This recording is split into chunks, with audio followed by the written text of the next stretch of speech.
Ito ang inyong lingkod na nagbabalik upang magbigay ng mga balitang walang bias at pawang katotohanan lamang.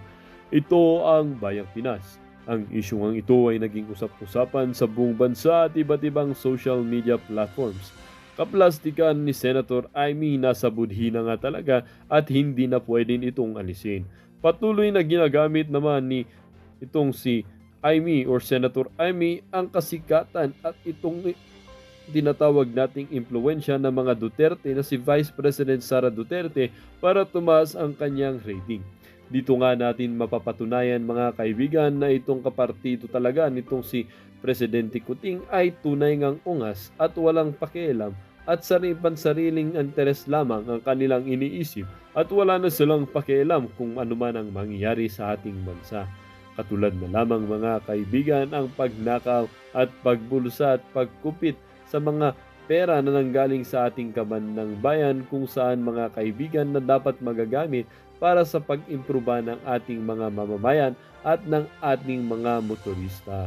Well, para nga sa kabuuang detalye ay panoorin ang buong video at salamat na rin sa ating mga solid viewers sa walang sawang pagsuporta. Kung bago naman sa ating channel ay syempre huwag kakalimutang mag-subscribe, pindutin ang notification bell, piliin na rin ang all upang laging maging updated sa mga balitang bago, totoo at walang bias dito sa channel ng Bayan ang Bayang Pinas. Huwag din pong kakalimutang mag-iwan ng like at i-share ang ating mga videos. Muli po, maraming salamat and God bless!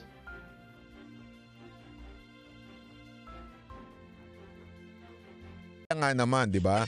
Sayang nga naman yung bida-bida nila tapos tatakbo naman pala sila after 3 years pa, o 'di ba? At least doon mo masasala yung motibo talaga. Motibo na ikaw ba ay gustong magsilbi sa bayan? Ikaw ba ay talagang magsisilbi o ikaw ay nagbibida-bida? Hindi kasi 'di ba? Para malaman natin talaga yung totoo. Kasi nangyari, nagiging para kang si Mar Rojas syndrome. Ganyan na nangyari.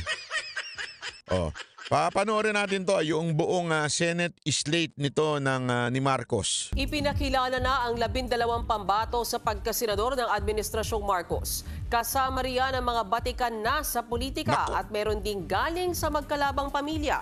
Hindi naman nagpakita ang kapatid ng Pangulo na si re-electionist Senator Amy Marcos. Nasa frontline ng balitang yan si Maricel Halili. Mula sa mga re-election. Isa-isayin natin to Basta ako mga kababayan, ito. Akin lagi lamang itong pananaw.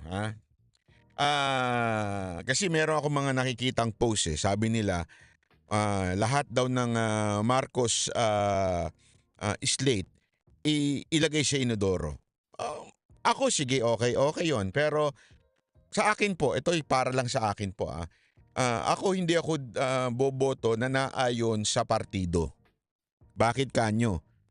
Kasi hindi naman porket kapartido rin ni Pangulong Duterte, lahat iboboto ko Sensya na Hindi porket kapartido din ni Pangulong Duterte, boboto ko na matik. Ako, boboto ako doon sa accomplishment ng kandidato, paninindigan ng kandidato, yung naging track record ng kandidato, hindi dahil sa partido. Kasi may kanya-kanyang dahilan yan kung bakit sumasaling isang tao sa isang partido 'Di ba? Yung iba ginagamit lang para, alam mo na, para manalo kasi siyempre administration slate ka. Ganon. Pero depende yan. Kasi hindi sa akin lang po ito Sa akin lang po ito. You may disagree, you may agree, pero sa akin kasi pag sinabi kong lahat ng nasa Senate slate ni Marcos inodoro tapos lahat ng inendorso ni Pangulong Duterte ay boboto ko, medyo sorry hindi lahat. Pasensya nyo na, hindi ho lahat ng naandun iboboto ko. Okay, kanya-kanya naman po tayo Let's agree to disagree. Pero iisa-isahin natin to Iisa-isahin natin to. Mga pamilyar na pangalan na matagal na sa politika hanggang sa mga batikang personalidad na susubukang bumalik sa Senado.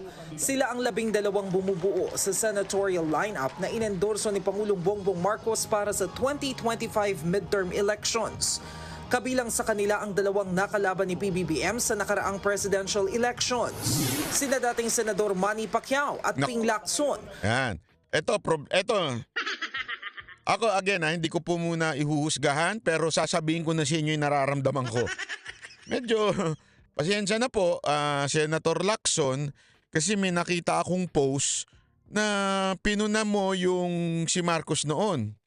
Na pinuna mo siya pagdating sa issue ng korupsyon, yung kanyang pamilya, at ganun din dito kay Pacquiao.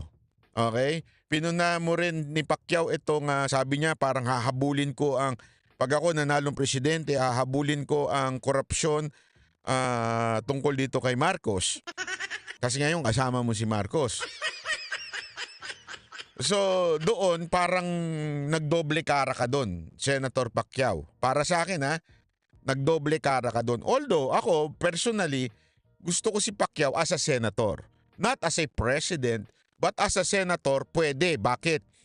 May paninindigan sa mga ibang issue na akin pong tinatayuan din. Tungkol do sa SOGI, tungkol do sa divorce, tungkol doon sa same-sex marriage. Yan yung mga bagay na tinatayuan ni Pacquiao na gusto ko yung kanyang stand. Okay? Pero gayunpaman, nahihiwagaan ako sa pagsali niya dito sa administrasyon. Bakit kanyo? Ito again, kanya-kanya po tayong opinion. Kasi pwede ka naman tumakbo ng independent eh. 'Di ba? I think you will win as an independent candidate plus may partido ka eh. Yung partido mo, na bit-bit mo yung PDP laban supposedly. Ngayon ngang araw na ito, parang nag-endorso ata sila. Buo pa ang PDP laban sa ilalim ni Coco Pimentel. So ano ang nangyari? Yun ang medyo okay sana eh. Okay sana kung nag-independent ka na lang. I think you will win as an independent candidate. Why mo kailangang sumama sa slate ni Marcos? What's the deal? Okay? Dito naman kay Lacson, ganun din.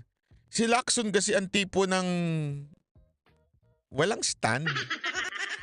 Nagugulan ako. Kasi alam ko kasi, alam ko itong si Lacson may pagka-independent ito eh. Pag nagtrabaho sa Senate, may pagka-independent ito. And yet, this time, bakit siya nagpasailalim kay Marcos?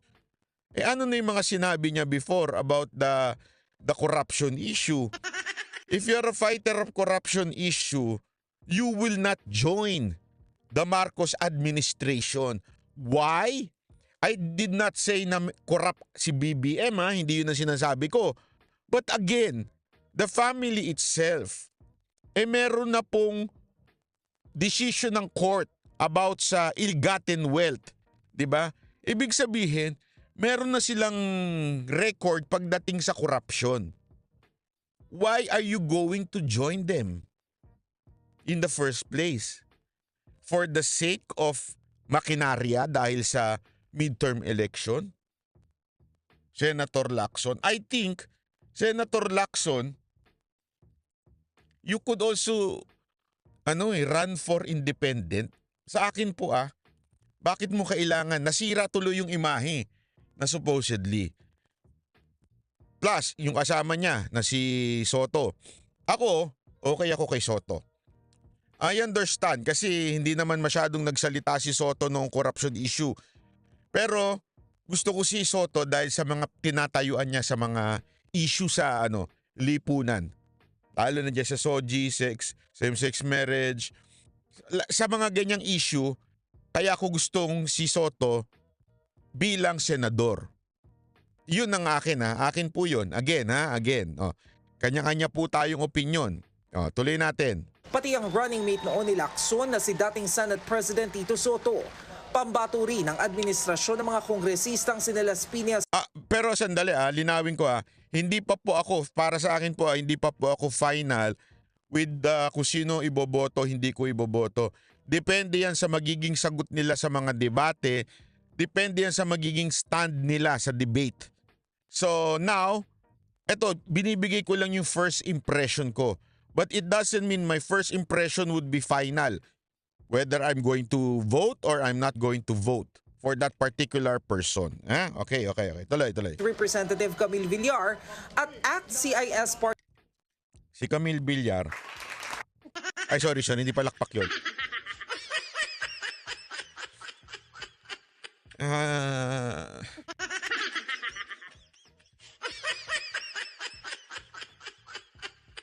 Gagraduate na ba yung nanay niya? Hindi, ako gusto ko yung kahit medyo kakaiba si Ma'am Cynthia Villar, pero gusto ko yung mga hirit niya doon sa Senate Pero yung anak, she's rich. Yun lang. Yun lang masasabi ko, mayaman siya. Record, mayaman siya. Yun lang. Anak siya ni Manny Villar. Yun lang. Tuloy. List Representative Erwin Tulfo na nangunguna sa ilang senatorial survey. Susubukan na ring sumabak sa Si Erwin Tulfo. Hindi ko pa masyadong Mas gusto ko si Ben Tulfo. Bakit kanyo? Ay sorry, si Ben. Sandali. Ano si Ben? Tama. Si Ben Tulfo. Mas gusto ko po si Ben Tulfo. Bakit po kanyo?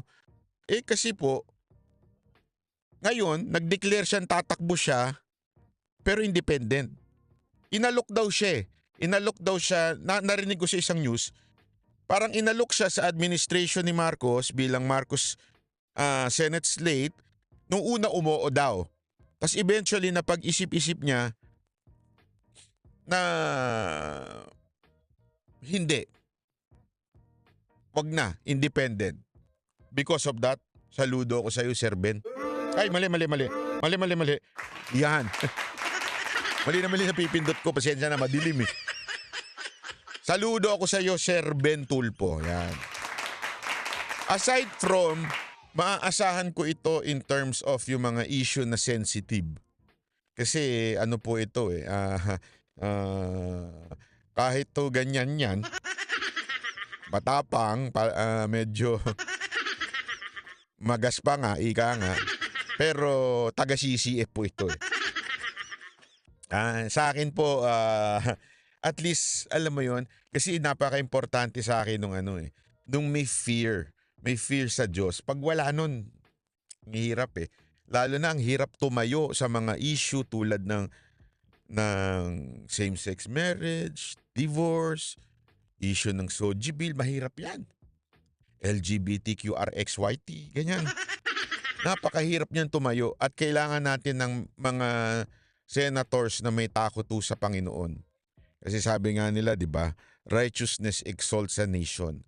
So umaasa ako, Sir Ben Tulfo, na i-apply mo yung integrity, i-apply mo yung honor, i-apply mo yung a man of integrity with conviction para sa bayan natin. Kasi Sir Ben, isa lang masasabi ko, wala na sabi nga, it is written, people will become worse and worse as the day approach, pero we are called to be salt.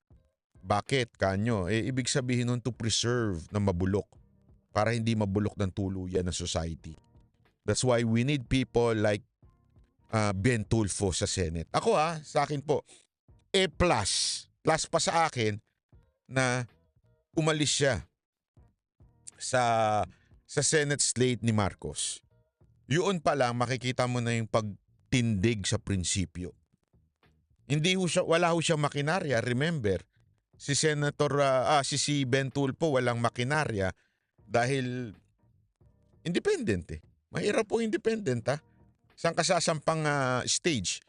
So, depende lang kung saan kadali ng taong bayan, di ba? Kung sinong bibitbit sa yung mga local government. Especially, hindi naman po siya, siya po ay independent na sa social media lang nakaasa. Ako, Ako sana. Kaya lang wala. Si Erwin. Dikit kasi ng kamera ngayon, si Romualdez eh. Sana Senator Erwin, hindi pa pala Senator. Erwin Tulfo, sana nagsama na lang kayo ng magkakapatid. Kayo na lang yung nag-ikot as Tulfo Brothers, di ba? Umiikot kayo sa iba't ibang probinsya, nagtulungan kayo. Kaya naman kayong bitin ni Senator Rapi Tulfo eh. Sana ganun na lang, kesa sa sumama ka pa sa Senate slate ni Marcos. Kasi paano pagdating ng panahon na you have to stand against yung kawalang-yaanan nangyayari. Ngayon pa nga lang, sir, medyo for me, Senator Erwin. Si Senator Erwin, ilang beses na nagpakilala po kami sa isa't isa dahil sinasama po ako ni Mocha sa programa ni Senator Erwin. Kaya lang, Senator Erwin, ngayon nga na winawalang niya ng kamera si VP Sara Duterte. And yet, you are beside that person. So, doon medyo tumaas ang kilay ko. Hindi ko lang kayang gawin. Gumanyan, no? Tumaas yung kilay ko. Ganun ba? Diba? Ikaw talaga. Sandali, mag-antay ka dyan, Abalos. Masyado ka nag-iinip-inipan dyan, ha? Ikaw talaga. Tuloy-tuloy, ha? Si Binay?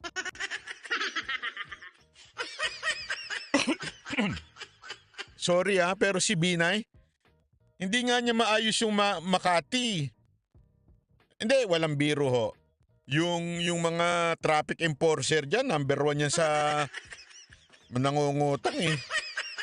Sa Makati, walang biro ho. Nabulok nga kayo dyan sa Makati, dinaig kayo ng BGC, tapos tatakbo ka sa bagay. Hindi, eto na lang eh. Sample ko na lang sa inyo to. Hindi nga sila magkasundo yung magkakapatid eh. 'Di ba? Sa Makati ngayon, naglalaban yung asawa nito at saka yung senator ngayon, di ba? So, talagang hindi sila magkasundo-sundo dyan. Siyempre, kailangan merong Binay na senador, kaya siya tumakbo. Hindi naman talaga para sa bayan ng pagtakbo nito ni Abby Binay.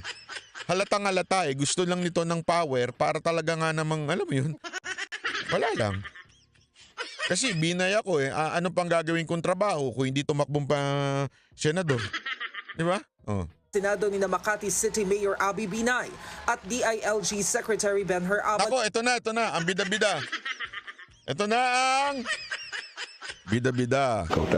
Ikaw talaga.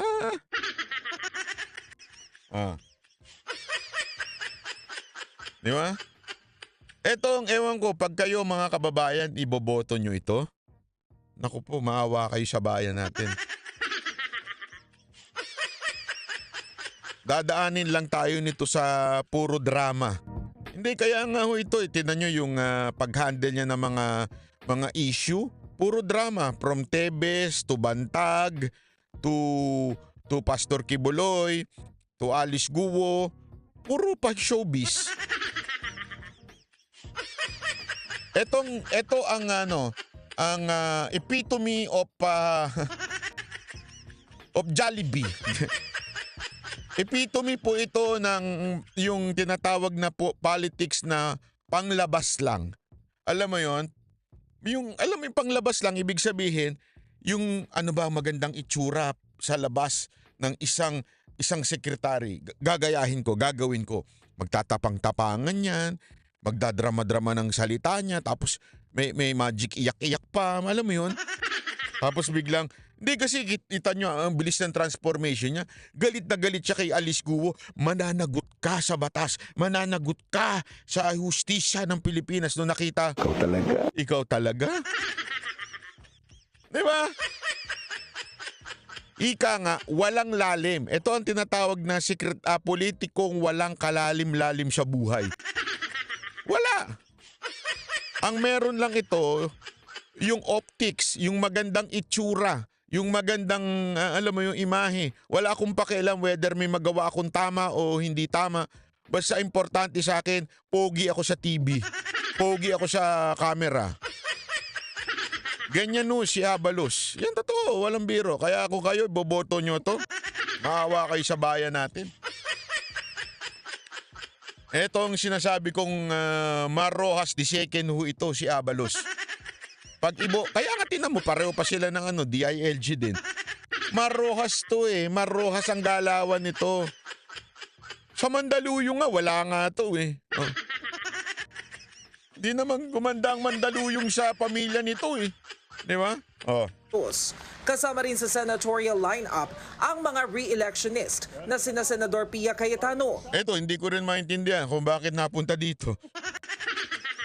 Pero ako, in terms of mga laws na napasa, laws na mga na-sponsor, mga nagawa sa Senado, saludo ako dito kay Madam Pia. No question about it. Si Madam Pia ay talaga namang maganda ang nagawa. Ito honestly, napakadaming magandang ginawa niyan sa Senado. Hindi ko lang maintindihan why did she join the Marcos slate. Okay? Kasi parang alayo eh. Alam ko, although kasi independent kasi sila eh. Pag nakita ko na nag-usap itong si Ma'am Pia at si Senator Alan, independent sila. Magkaiba pa kasi sila minsan ng pananaw. Magkaiba sila ng stand. Kaya although, alam mo yun, may respeto sa isa't isa. Pero pagdating sa trabaho, maaasahan ito. Ito isa sa pinaka workaholic na senador. So trabaho-wise, I don't have problems. Policy-wise, mga prinsipyo na tinatayuan, wala akong problema. Saludo ko sa mga prinsipyo yung tinatayuan ni Ma'am. Pero yun lang, hindi ko lang alam bakit siya sumali dito sa Senate slate. Lito Lapid, Si Lito Lapid nandiyan pa pala. Naano lang siya, no? Tuwing election lumalabas, no? Si Bong Revilla, naturalmente, expected na yan. Expected na yan kasi siya ang, I think siya ang vice chairman, o tama ba? Vice chairman o chairman ng Lakas, which is yung partido ni Romualdez. Naturalmente, talagang tatakbo yan sa ilalim ni Marcos. Villa, Francis Tolentino. Yan, si Francis Tolentino. Yan ang hindi ko talaga iboboto. Sorry napakabalimbing eh. Diba? Yan ang sample na pagkatapos ginamit si Pangulong Duterte. Kung hindi naman mananalo yan, kung hindi kay Pangulong Duterte nun eh. Hindi mananalo senador yan kung hindi dahil kay Pangulong Duterte. Tapos ngayon nagkagipitan, iniwan niya ang mga Duterte. Yan ang example ng balimbing. Yan ang example na talagang para sa akin sinasalihan kung sino yung malakas. Nung nakita ko nga yung track record nito, ganito po yan talaga. Mahilig po yan sumali doon kung saan malakas. Pag hindi malakas din niya sinasalihan. Ibig sabihin, wala lang. Talagang paru-paro. Di ba? Alam mo yung paru-paro? Kung saan mabulaklak doon siya pumupunta. Meron din yan sa Japan, mga paru-paro. Tawag nila kasi sa mga Hapon na babaero, paru-paro eh. Di ba? Mali. Paru-paro yan si Tolentino. At ang kapatid ng Pangulo na si Amy Marcos. Lahat sila galing sa 5 political party na lumagda ng manifesto. Sabihin ko na ba? Yung pinakamatindi. Ano yon? I told you so. Diba? Gago! Bakit I told you so? Bakit kanyo I told you so? Simpleng-simple lang mga kababayan. Kunwari, siya pa ay malapit sa mga Duterte. Kunwari, kaibigan pa siya ni BP Sara Duterte. Kunwari, pinupunan niya pa yung kapatid niya. Diba? Ang ingay-ingay nito. Pagdating sa bigas, sa sugar, sa lahat na lang. Ang daming sinasabi nito sa kapatid niya. Ang ending pala, pupunta rin sa kapatid niya. Diba? Walang kwenta talaga.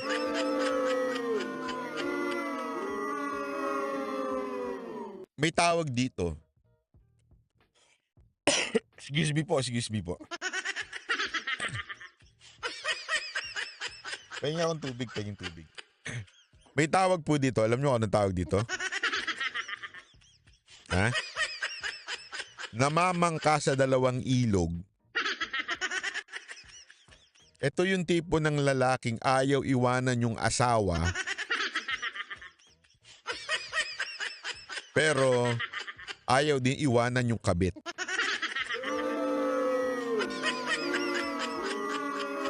Hindi, sandali hindi ko ini-encourage na iwan yung asawa nyo ha. Kaya lang, kung niloloko mo na, iwanan mo na. Makipag-ano ka na. Hindi, hindi ako naniniwala sa divorce. Ako, naniniwala ako na dapat ipaglaban ang marriage. Pero kung niloloko mo naman na. Yeah? Kasi ang dami mo sinasabi. Ganito yung kapatid ko, ganito yun, daming mga korap, daming ganito. Magalit ka na, ading, magalit ka na, mga ganun-ganun ka pa. Di ba? Tapos, ending, nandun ka rin pala sa kapatid mo. Kaya tuloy tama talaga yung sinasabi ng iba, yung blood is thicker than the sugar. Than the water, di ba? Talaga naman. Hindi mo na maaalis. Marcos yan. Marcos at Marcos yan. So ibig sabihin, talaga nga namang hindi ho aalis yan sa Marcos. So yung sinasabi niyang kunwari, nakadikit lang siya kay Pangulong Duterte o di kaya kay Inday Sara. Ginagamit lang niya. Gusto lang niya yung boto. Kaya kung ikaw, maka-BP Sara Duterte ka, maka-Duterte ka, wag na kayong palilin lang, papabudol na naman kayo. Ulit-ulit na lang yung budol nyo, ha? Hindi, mag-comment nga dito yung mga kababayan nating nabudol. I-comment nyo nga sa baba yung mga kababayan nating nabudol ako. Pero this time, hindi na ako magpapabudol kay Amy, ha? Parang awa, hindi na. Sabi nga ni BP Sara Duterte, kung isa'y makikisama pa sa mga Marcos, never again. So kung kayo po ay hindi na magpapabudol uli, i-hashtag nyo dyan, never again. Sa mga Marcos.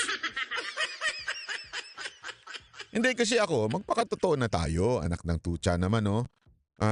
It's either, hindi pa pwede kasi, the line has been drawn. Ibig sabihin, naguhitan na yan. It's either you're there or you're there.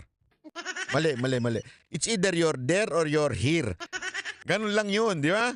Hindi pa pwede yung kanang paa mo nasa Marcos, yung kaliwa mong paa nasa mga Duterte. Hindi pa pwede. May linya na eh. Nilagyan na ng linya yan eh.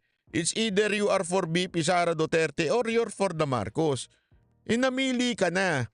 You are for the Marcos. You are for your family. So mga kababayan, wag na tayo magpabudol uli. Pag kayo, binoto nyo pa yan ha. Tanga-tanga nyo na talaga. Hindi, baka mamaya yung iba dyan, iboboto pa rin yan dahil, hindi, kakadikit ni BP Sara. Ay, tanga nyo na talaga. Inaraw-araw nyo ng pagiging tanga. Ganyan ang ginawa. Tandaan ninyo, ganyan ang ginawa niya ni BBM. Kunwari, unity sila ni BP Sara Duterte. Kunwari, yung pakanta-kanta ba siya, basta tae. Ay, mali, basta tao pala, basta tao. Basta tayo. Tayo pala, tayo. Di ba? May pag ganyan-ganyan ba siya, pasapasahan pa, kunwari. Ano sinabi ni BP Sara Duterte? Hindi naman kami kaibigan yan. So, ibig sabihin mga kababayan, ang mga politiko talagang minsan kung ano yung nakikita natin, wag nating kagad pinaniniwalaan. Ha? Propaganda lang yun na magkaibigan ang mga Marcos at Duterte nun, di ba? Kunwari lang dumidikit ang mga Marcos nun sa mga Duterte. Nabudol na kayo nun. Kaya nga nagsorry si Inday, di ba? Nagsorry si BP. Sabi, pasensya na. Sorry. I ask for your for apology dahil ganito. Nagsorry na siya eh. Ibig sabihin, dapat tanggapin na natin na nabudol kayo nun. Tapos, eto na naman kayo. Uulit na naman kayo. Ano to, araw-araw na lang? Uulit na naman kayo na magpapabudol dito sa kapatid. Bakit ang problema ho yan? Alam mo, isa pang patunay na bakit etong si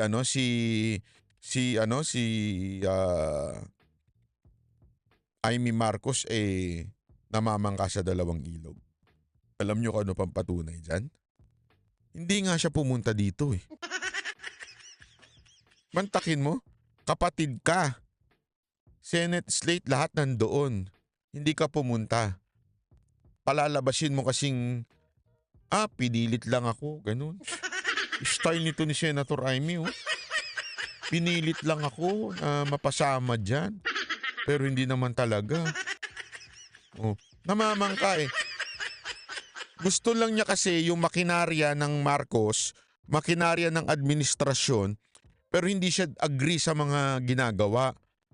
O hindi walang prinsipyo ang tawag doon. Kaya nga pansinin nyo ngayon, tingnan nyo. Nilaglag siya mismo ng kanyang kapatid na si Marcos, 'di ba? Sinabi niya na kesyo inunahan na kayo mga kampanya. Nagpadinig pa. Kanina para maging bahagi ng isang koalisyon. Sabi nila, ang halalan daw ay panahon ng pagkakabitak-bitak, pagsisiraan, pagkakahati-hati. Subalit kabaliktaran po ang inululunsad ng ating alyansa. Sapagkat ito ay isang kilusambayan na magbubuklod sa pinakamalawak na puwersa ng mga nagmamahal sa inang bayan.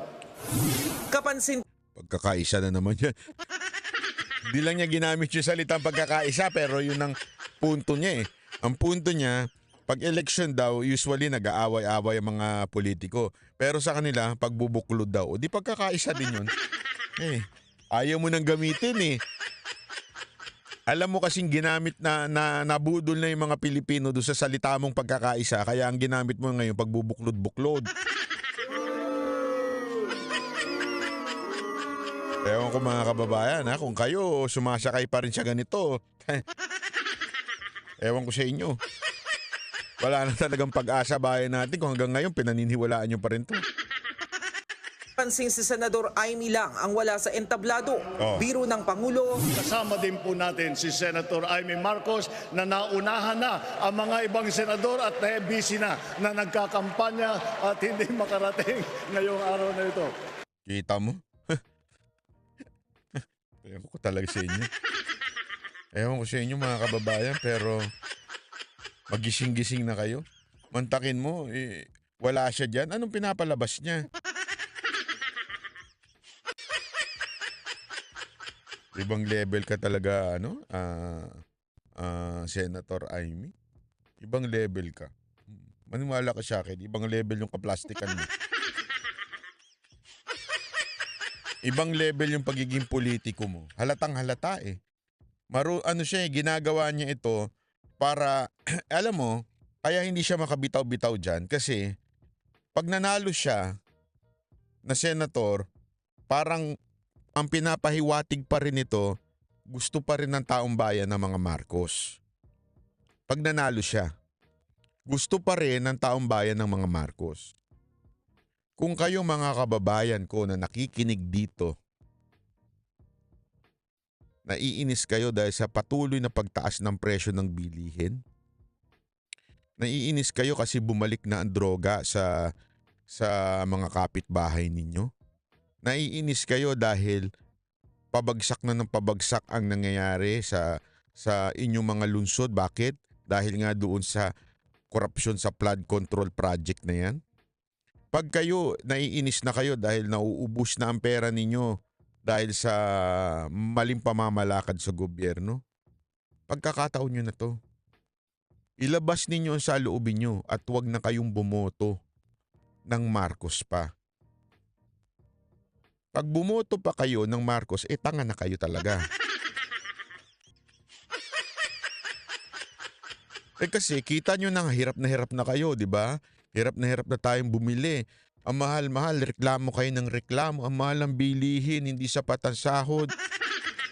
Tapos, iboboto nyo pa rin same people na ngayon ay nakaupo na hindi na nagawa ng solusyon at lalong lumala ang problema ng ating bayan. Lumala nga yung problema ng ating bayan mula sa 2022 hanggang ngayon, lumala yung bayan natin. pero ang iboboto nyo pa rin, pareho pa rin, Marcos pa rin, may tawag na sa inyo. Ito lang masasabi ko sa inyo ha. After this, etong mga susunod na taon ha, pag nanalo si Amy Marcos at nagtaas ang mga bilihin at pumapalo pa ang bumabagsak pa ang bayan natin, wag na kayong magreklamo. You deserve it. Gets nyo? You deserve it. Wag na kayong magreklamo. Bakit? Binigyan kayo ng pagkakataon, binoto nyo uli. Nagkamali na nga kayo noong 2022. Binigyan kayo ng pagkakataon ngayon 2025 na wag nang bumoto ng mga same people na nagpapatakbo ng gobyerno ngayon, tapos binoto nyo pa uli. May tawag na sa inyo. Oh, anong tawag sa inyo? You deserve it na. You deserve yung mga binoto ninyo. Ngatain ninyo. Hindi ako mainit ulo ko sa ganyan eh. Bakit? Nandamay pa kayo eh. Sa totoo lang, nandamay pa kayo. Kaya kung nagugutom kayo ngayon, tapos iboboto nyo pa rin same people, you deserve it. Magutom sana talaga kayo. Bakit? Binoto ninyo eh. Maggutom pa kayo uli, ha? Hanggang tumirik na yung mga mata nyo sa gutom. Bakit? Boboto pa rin, pareho pa rin binoboto nyo. Hindi na kasalanan ng gobyerno yung kasalanan nyo na yun, tatanga-tanga kayo. Yan ang katotohanan. Isaksak nyo yan sa ngalangalan ninyo. Ulitin ko, isaksak nyo sa ngalangalan ninyo yan. Mantakin mo, gutom na kami, taas-taasan ng bilihin, amala ng presyo ng bugas. Kasi ang iboboto nyo, same pa rin. Ano tawag sa inyo? Kung sino yung nasa gobyerno, yung pa rin boboto, pati yung kapatid, boboto nyo pa uli. May tawag na sa inyo. Kung pag namahalan na kayo sa presyo, sisihin nyo na sarili nyo, ang tanga ko kasi, ang tanga ko. Ganun na ha. Kilalang malapit si Senador Amy kay Vice President Sara Duterte na matinding kritiko na ngayon ng Administrasyong Marcos. Pero ayon sa koalisyon, hindi issue sa kanilang kampanya ang mga Duterte. Gaya rin ng mga Binay at Cayetano na magkasama ngayon sa iisang koalisyon. Kilalang magkaribal ang dalawang pamilya dahil sa agawan ng mga barangay sa Makati at Taguig. Hindi naman po talaga ako close kay Senator Pia. I'm really more close to before kay Mayor Lani. But, wala naman po akong issue with Sen Pia. I agree to join the alliance because of the President. Sino naman ako para magsabi kung sino yung gusto kong makasama at hindi makasama? Diba? Wala rin daw issue para kina Tito Soto at Ping Lacson na nakalaban ng Pangulo noon sa eleksyon. Palagay ko naman a unified approach for a better government or for a better future for the country is in the offing. Obviously, makakatulong ng maganda. Hindi naman maiwasang magtaka ng political science professor mula UST na si Dennis Coronacion kung bakit nagsama-sama sa iisang koalisyon ang mga senatorial candidates. Ano mga common things sa kanila? Hanggang ngayon, mystery yun para sa akin. But of course, the primary goal is win the elections. Alalahanin natin yung midterm elections is still crucial for the president since if his allies are going to make it, that means there's a good possibility that there's going to be continuity of his legislative agenda. Malakas naman daw ang hatak ng pagkakaroon ng Tulfo sa lineup ng administrasyon. Mga Tulfo brothers, they have their own followers. Ako, basta mga kababayan, ito lang masasabi ko sa atin ha. Sana, again, it's not because of the color. Color, ibig sabihin, ibig sabihin kung ano yung partido. Okay? Dapat, yun sa kanilang pananaw, kanilang prinsipyo, yung tinatayuan nila, at higit sa lahat po yung kanilang ginawang trabaho. 'Di ba? Yung kanilang track record, yung kanilang mga interview, balik-balikan nyo. Pag sila ho, ganun, alam mo yun, yung iba yung sinabi noon, iba yung sinabi ngayon, tapos medyo pagewang-gewang ang kanilang prinsipyo, may problema tayo dyan. Meron tayong problema dyan. Ibig sabihin po talaga, they are there just to win. Hindi talaga to serve. Ibig sabihin, kaya sila sumali kay Marcos, gusto lang nilang manalo. Kung walang prinsipyong pinaglalaban. Okay? Pero kung meron silang track record, may prinsipyo silang pinaglalaban, consider voting for them. Yun lang ang sa akin. Pero definitely,